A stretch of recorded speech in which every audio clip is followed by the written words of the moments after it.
Zašto svi pričaju o starcu bijele brade, što sa krunom na glavi oblacima plovi i sve nas redom gleda i mjeri? Zašto roditelji uče djecu svoju da se na nebo popeti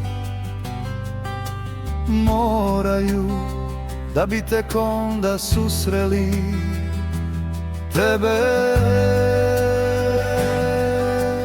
Bože?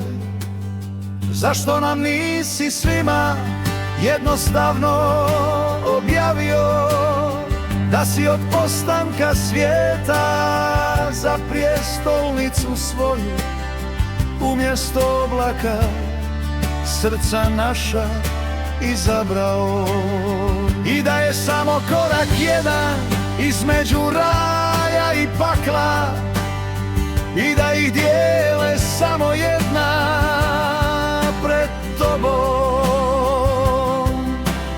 otvorena ili zatvorena. Od naših srca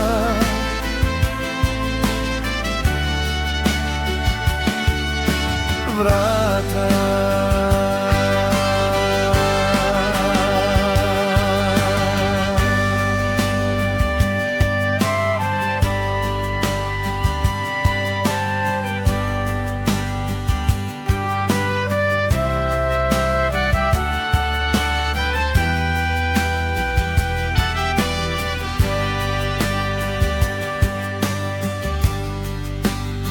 Zašto nam nisi svima jednostavno objavio da si od postanka svijeta za prijestolnicu svoju umjesto oblaka srca naša izabrao, i da je samo korak jedan između raja i pakla, i da ih dijele samo jedna